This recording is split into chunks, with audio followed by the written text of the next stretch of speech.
This is the theme song for Laceygames.com, a fictional website based off of the many girls flash game websites that existed in the early 2000s and early 2010s. Based off of what you're seeing, you probably wouldn't expect anything dark or unnerving, but that's where you'd be wrong.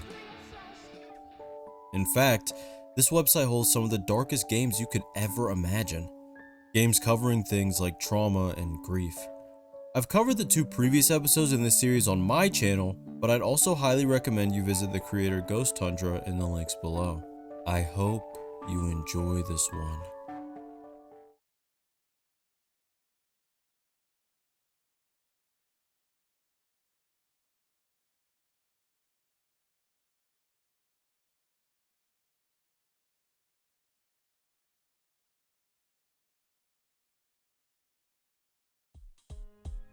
Lacey's story began October 11, 2022 with Lacey's Wardrobe.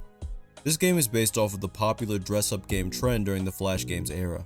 I'm sure some of you are very familiar with what I'm talking about.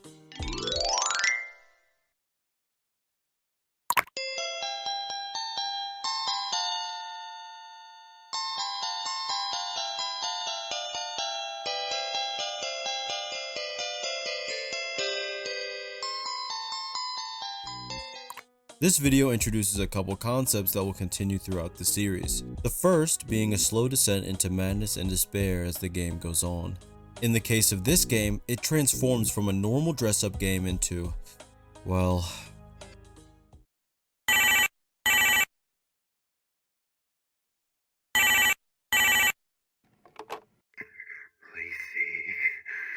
Lacey, did you see my stacks, Lacey? I can't wait to meet up, Lacey. I want to have a good time tonight with you, Lacey. Tonight. Bye-bye.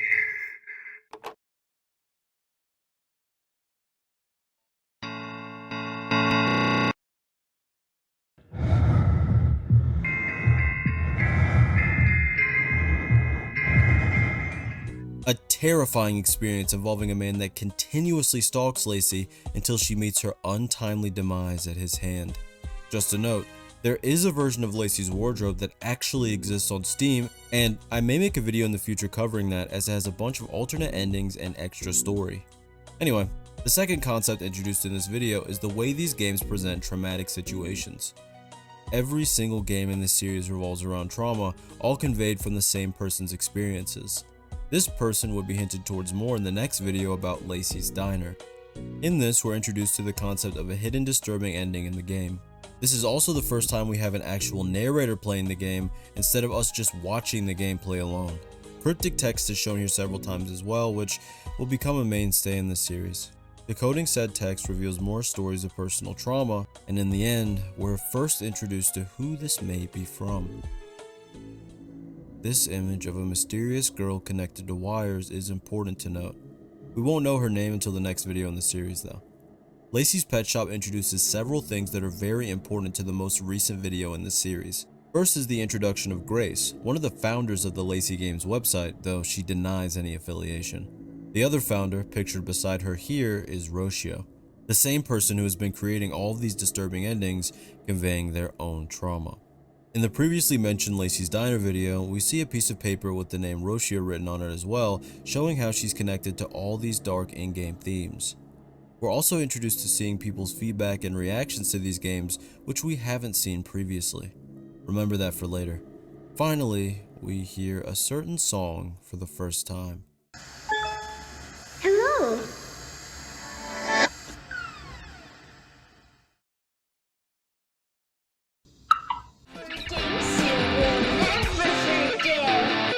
Which brings us back to the present. As the promotional song plays, we're introduced to 2 new characters in the Lacey universe, Maisie and Jay. Right before the song ends, we hear this.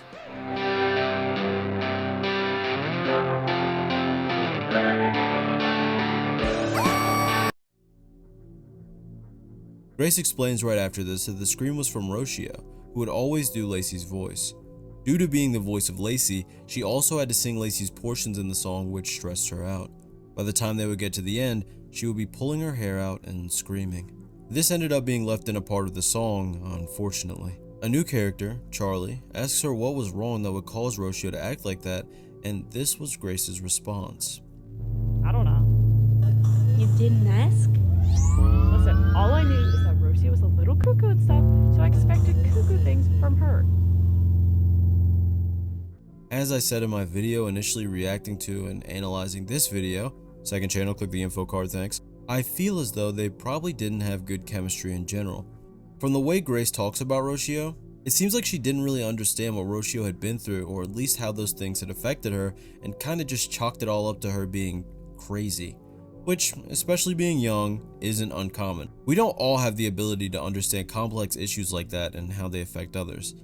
However, when seeing how seemingly erratic Rocio acted, I do find it strange that Grace never even cared enough to ask her what was wrong so she could at least have someone to vent to. It does make me wonder why Grace and Rocio chose to work together on this website if they seem to be so different. Maybe Rocio changed while they were working on the site, but who knows. Grace has given Charlie an HTML file of the site despite knowing that Charlie posted her prior interview on her YouTube channel, that being the Lacey's Pet Shop video. As they scroll down the page, we're able to read descriptions about each character. Stargirl Macy is smart and knows all about astrology and astronomy. She loves reading a good book to teach her friends cool space facts as well as their horoscope. Lacey is a fun-loving girl who loves a good adventure. She can be a bit of an airhead sometimes, but she's very determined and has lots of friends. She really likes fashion and to listen to all her favorite songs in her MP3 player. Skate Girl J is always down to go out with friends. She is cool and always with some type of wheels. She also loves rock music and everyone calls her a tomboy. She likes that. I didn't notice it until I checked the comments, but Jay is clearly very similar in appearance to Rocio. After seeing Jay, Charlie says that Jay was always her favorite when she was a kid. Grace says that Maisie is her favorite and that Jay creeps her out. Charlie asks why. There was a whole Jay situation around 2009, I think. Rocio kind of, sort of, might have killed her off. A bit brutally so too. Really? What? Like she does to Lacey? No, worse, like Jay was just permanently killed off.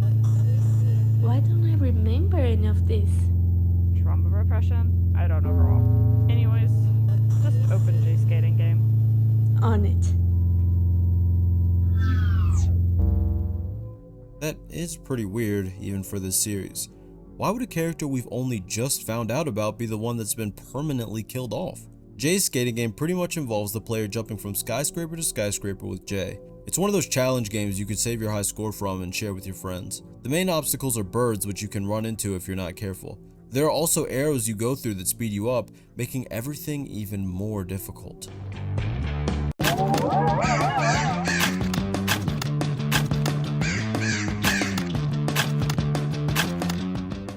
Here we see some string of numbers. Unfortunately, I have zero clue what these could mean, and neither do the comments. One person does note that the background appears similar to another video by the creator ghosttundra called Your Horoscope of the Day, July 20th, 2004. I skimmed through the video and didn't see anything similar, but I will say it's interesting that someone else said the coordinates were in the middle of the ocean, and this video also has an ocean theme. Anyway, back to those acceleration arrows. It's even worse if the player runs into more than one.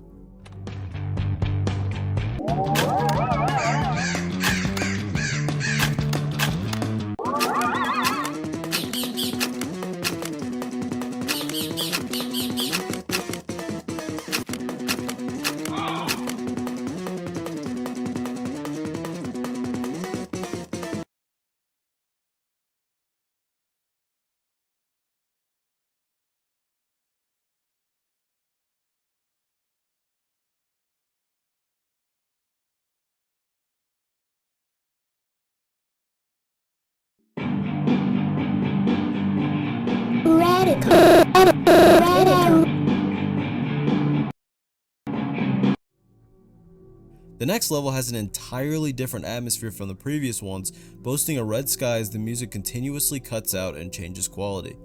Eventually, Jay hits a red speed up arrow, different from what we've seen prior.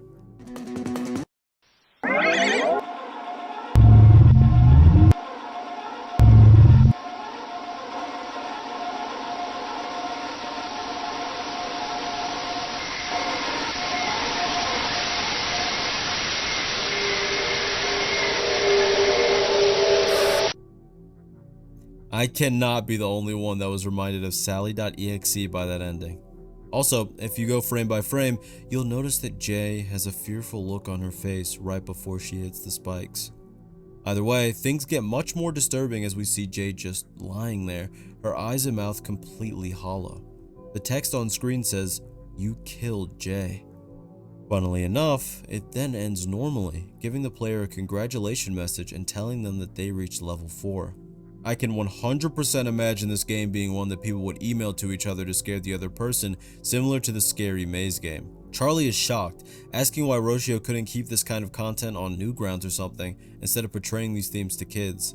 Grace responds that Roshio was basically just crazy and that nothing she did made sense. As the conversation continues, a frame briefly appears with a distorted image of Jay with some text that's very difficult to read. Some of the text I can decipher though says something like, "Been a proper girl" and "to die for." If I had to guess, I'd bet that text refers to the fact that Jay is a tomboy and therefore not a proper girl, but let's continue with the video. Grace continues by saying that Roshio then removed Jay and every game associated with her off of the site, but that Jay began to show up in other games.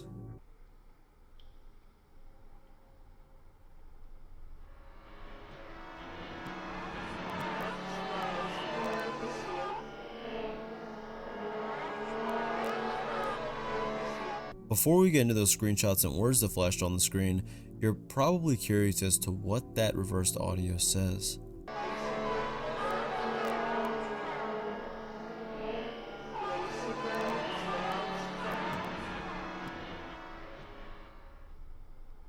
It sounds like Roshio's voice as well, which makes sense. As for the words, I took a screenshot and attempted to make them more visible. Frankly, it's still hard to figure out, but the first two lines definitely say, "Eyes shut, mouth sewn." As far as the screenshots, huge shout out to the ToadFan95 for deciphering them in the comments. All of these are emails from parents complaining about Jay, and they read as follows. "Hello parents, today I want to bring attention to this website I found my girl visiting, Lacey's Girl Games. I thought it was innocent until I saw the mascots. There is one, Jay, who acts and dresses like a boy. She also throws the devil sign constantly and has a skate which is totally inappropriate for a girl. I cannot believe they put a, I don't know, am I allowed to say that? Am I allowed to say that? I don't know. In a child's website. I am a very concerned mom. Because of this, my little Amber started telling me she wanted a skateboard. What's next? Wearing those hideous boy caps? Hanging around boys who will hurt her? Wanting to become boy? Be careful." I just saw it. Wow. That is not a girl. That is a...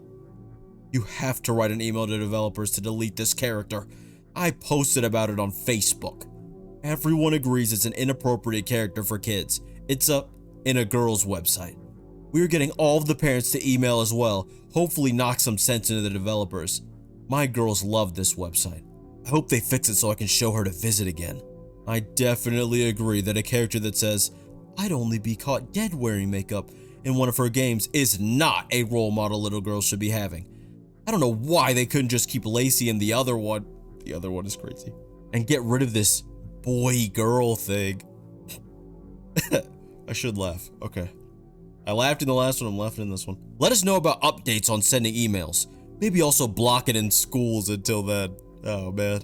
A few parents hated Jay, and they made sure that the owners of Lacey's Games knew about it.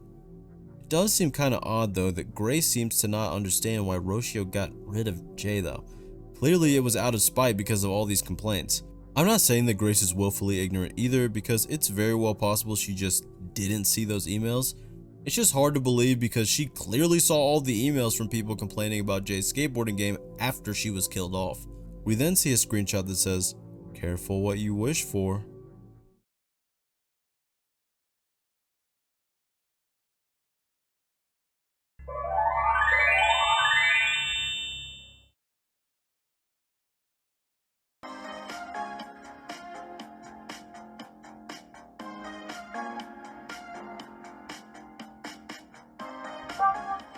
Everyone loves feeling pretty, and Lacey is here to help with her super awesome makeup skills. Use your creativity and imagination to give the clients makeup looks to die for. When you're done, you can save or print your creation to share with your friends what you and Lacey did. The clients are lined up and waiting for you to make them beautiful. The first client shows up and states, "I'm ugly," before the player applies makeup on her face. As always, the first person is completely normal. As she begins to work on the next client, a brief image pops up stating, "The power of makeup, hide undesirables with illusion." Based on the client saying, "I'm ugly," and the line, "Make them beautiful" from the intro, we know that this revolves around the beauty standards that are pushed on girls. It makes sense with all the parents complaining about Jay not being girly enough. This is only confirmed by the image stating that flaws are considered undesirable, that it's wrong to look a certain way, and that it needs to be covered up. The second client also goes smoothly. However, with the third, things begin to appear odd. Suddenly, the side of the client's face begins to droop. A gloved hand fixes her face too, which is even weirder.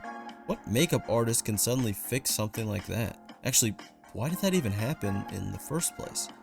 I also like the fact that despite the gloved hand being real life footage, it completely fits into the Flash game aesthetic. While working on the next client, a maggot or some type of similar worm slithers on the screen towards them. A gloved hand reaches in and removes the issue, but something just doesn't seem right. Why have none of these women opened their eyes? Why are they having all these odd issues? I don't know, something just really isn't right here. An image briefly pops up on screen for just a moment after this. The text is extremely hard to decipher, but says, "Vanity doesn't die. Vanity doesn't die. You are not excused from vanity yet. You are not excused from vanity yet. You still can't be looking bad now. You still can't be looking bad now. Can you fix? Can you fix? Can you fix?" Based on what we know, these feel like the thoughts that are running through Roshio's mind when she looks in the mirror, or when she wants to maybe skip out on putting on makeup or something. An honorable mention could be what girls are hearing, right, from media and stuff like that. I just wanted to add that. Because of what she's been taught, she feels like she has to have a level of obsession with how she looks, and therefore has to constantly be fixing whatever is wrong with her appearance. Somehow the client still looks normal in the end though. Even weirder, when a client does open their eyes, it's something that Lacey has to fix, meaning that the client can't do it on her own. After they show the client picture as usual, they briefly flash this image of what appears to be some type of statue or Halloween decoration. Personally, it reminded me heavily of the Halloween decoration that was used for the Russian sleep experiment creepypasta, or the video that's commonly associated with the Gateway of the Mind creepypasta. The next client is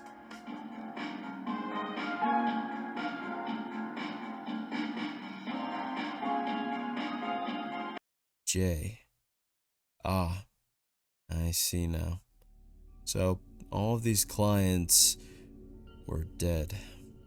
Lacey isn't just any makeup artist, rather, she's clearly a mortuary cosmetologist. As we see in a comment from Moon Jockeys, this is the exact moment that Lacey realizes her friend Jay is dead. I'm guessing that this image is an autopsy photo. I feel like the eyes and mouth being distorted specifically are significant due to the text that we saw earlier saying, "Eyes shut, mouth sewn." This next cryptic portion is still something I haven't fully decoded. Both portions appear to have the same sequence of text, but different images. This is the best I could get. Room, with today's view, are going backwards to a child state. Death of rebirth. Lead. User of the leftover. Numbers 3333 in reverse, together. Vanish, all through fate. Vanish. The first image looks to have two faces beside each other, similar to that thespian mask image, and the other image has a chibi version of Lacey with some type of code above her. I read every single comment and could not find a single person who had fully decoded this, so it seems like a real mystery, at least to me. I have no idea what type of code this could even be, so it's very hard for me to even find a starting place here. If anyone knows what this means, feel free to comment and explain because I am lost. After this, we see Lacey laying down in a rundown bathroom. On screen, we begin to see Lacey's thoughts. I'm not here. She's not here. This isn't happening. No, no, no! I look so ugly. When I grieve. When I'm crying. No, no, no, no, no, no. She's just a client. She just needs makeup. She just needs her makeup done.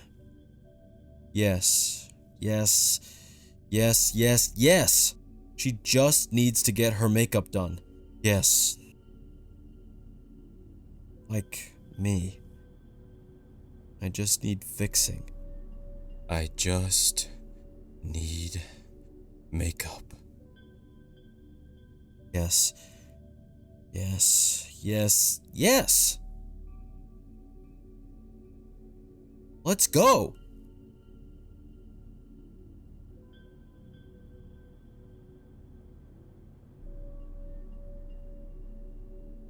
Wow! You look so beautiful!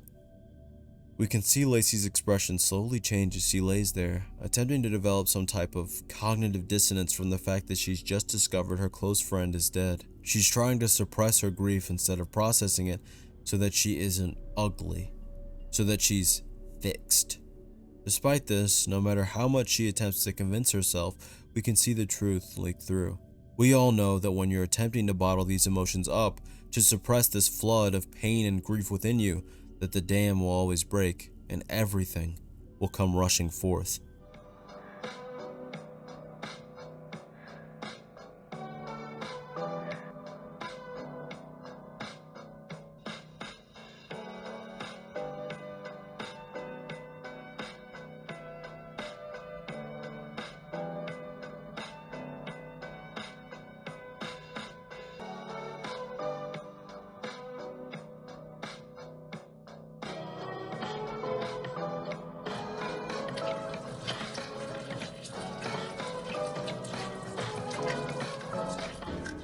Lacey's mind begins to unravel as she sees her deceased friend's eyes open.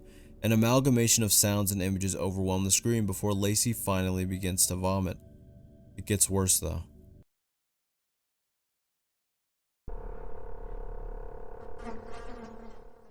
Lacey holds Jay's rotten corpse in her arms, a broken smile on her face as we hear flies swarm the air around them, likely waiting to feast on Jay. This is odd as well because usually a mortuary would be very sterile, so it seems as though Lacey's grief has caused her to let everything go. Silly Jay. Oh, silly, silly Jay. Please collaborate. You just need to stand still so I can fix you. Maybe if you just use some makeup. Maybe if you were just a little more feminine. You just need some. The image that briefly flashes on the screen during this time says, "Smile for me, girl." I wanted to cry so hard I'd vomit, but I smiled. I smiled because, what does it matter? I'm here for display. I'm here to be pretty. And you don't look pretty when you cry. Another interesting note is that the men presented at the bottom all have their faces blurred out. A user called Every Planet We Reach is Dead points out that in the series, men are always presented in a negative light. Whether that be the horrible monsters talked about in Lacey's wardrobe, diner, and pet shop, or even the rude customers in Lacey's diner specifically, they generally are presented negatively. Even in this image, these men are only being presented as more or less a reason that she's forced to smile and be pretty. These men don't even have faces. Because of all the abuse that she suffered, this may also mean that she sees all men this way, like faceless and dangerous monsters, because every man she's interacted with has done horrific things to her, so it's all she knows. This also brings us back to what Lacey said to Jay, where she told her that she should have just been more feminine and that these bad things wouldn't have happened to her. She would have been protected from any danger. She wouldn't have been judged by those parents and deleted from her world. Lacey proceeds to smear Jay's decaying face with makeup, attempting to fix her. This scene reminds me heavily of Higurashi. More specifically, Jay looks very similar to a certain woman after an incident in a certain junkyard. I'm just gonna assume one person knows what I'm talking about and move on. The sounds that are made as Lacey does this are vile as well. In the end, the level ends as usual, with the grotesque image of Jay replacing the usually cartoony images we've seen before. As Charlie and Grace come back, everything looks super corrupted. To me, this is Roshio watching them, but I'll get more into that later. Grace says that Jay would continue to show up dead in a bunch of games, causing a ton of issues. She then continues by saying that she just couldn't stop Roshio because she was weird and that none of it was her fault. It just wasn't her business. I've noticed that she has a really hard time taking responsibility for anything at all. In the first video she appeared in, she blatantly denied any association to the website and said that it was all lies and rumors, despite her name and picture being on the front page, and now she's acting like she couldn't have done anything to stop Roshio, as if she couldn't have just, removed her ability to access the site? Or, helped her respond to all of this criticism? Roshio shows up and the screen becomes even more corrupted. A strange program pops up as the conversation continues. Again, the text is hard to read, but I think it says something like, "I wash your face of pain away in my hands." I could be wrong, so take that with a grain of salt. However, to me, this does tie into the whole theme of the face that we've been seeing throughout this video. The conversation continues by them discussing that nobody's heard from Roshio since 2010, and while Charlie wants to find her, Grace says that she couldn't care less if she's dead or otherwise. Charlie asks Grace if the spooky mystery of Roshio disappearing excites her, and Grace admits that it kinda does. They then decide to figure out what happened to her before everything turns to static. This static appears to be angry to me, like Roshio is watching them and doesn't want them to keep digging, but who knows. A goodbye song begins. The day after you were gone, I wish for all beauty to die. I wish the sky was tinted red, just like what I felt inside.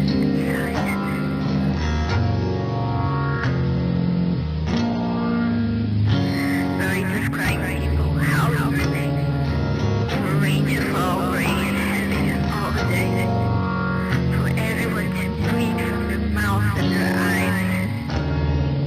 But today was just a normal, sunny day.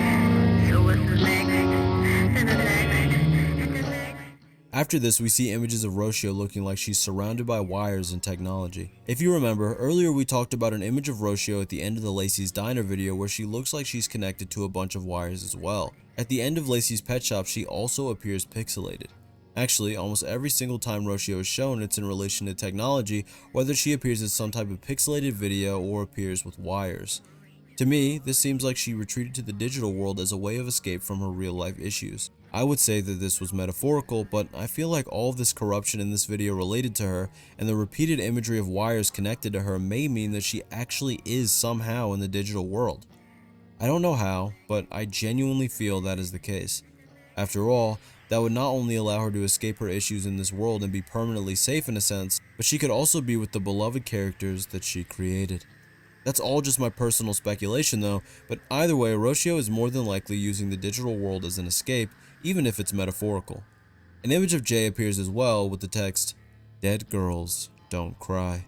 Images of Lacey's fixed self and real self fighting appear as the real self chokes out the fixed one. During this choking sequence, it cycles through each stage of grief. Roshio screams in the background as everything fades into nothingness. The hardest hitting part of the lyrics were, "But today was just a normal, sunny day." It doesn't matter if what you experience shatters your worldview and your experience of life as you know it. If the grief completely transforms your perspective on this world and turns everything that was once bright and full of life into a gray, empty husk. Life will always go on for someone else. The best day of your life was probably the worst day of someone else's because that's just how it is. It's so powerful to think about. Watching Lacey literally fight with her denial and destroy it as she goes through the 5 stages of grief until she gets to acceptance is also great symbolism in my opinion. In the end, we see Maisie comforting Lacey as they both grieve the loss of Jay. When it seems like everything is over though, another image briefly pops up.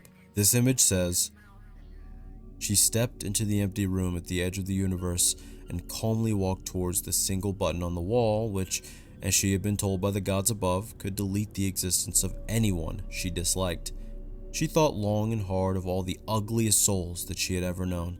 She made her decision, and her finger met the button without any ceremony. But looking down at her feet, it was all red with blood. She stood in shock. The blood tainted her very being. She had thought deletion to be clean and instant, without realizing that death is the only deletion that exists, and that there is no death without painful, unrelenting grief. And grief stared at her through mirrors forever, from the eyes of all she had ever thought to delete. It was a world catastrophe. Rocio chose to delete Jay, but with the deletion of that character came unrelenting grief for Lacey and likely Maisie as well.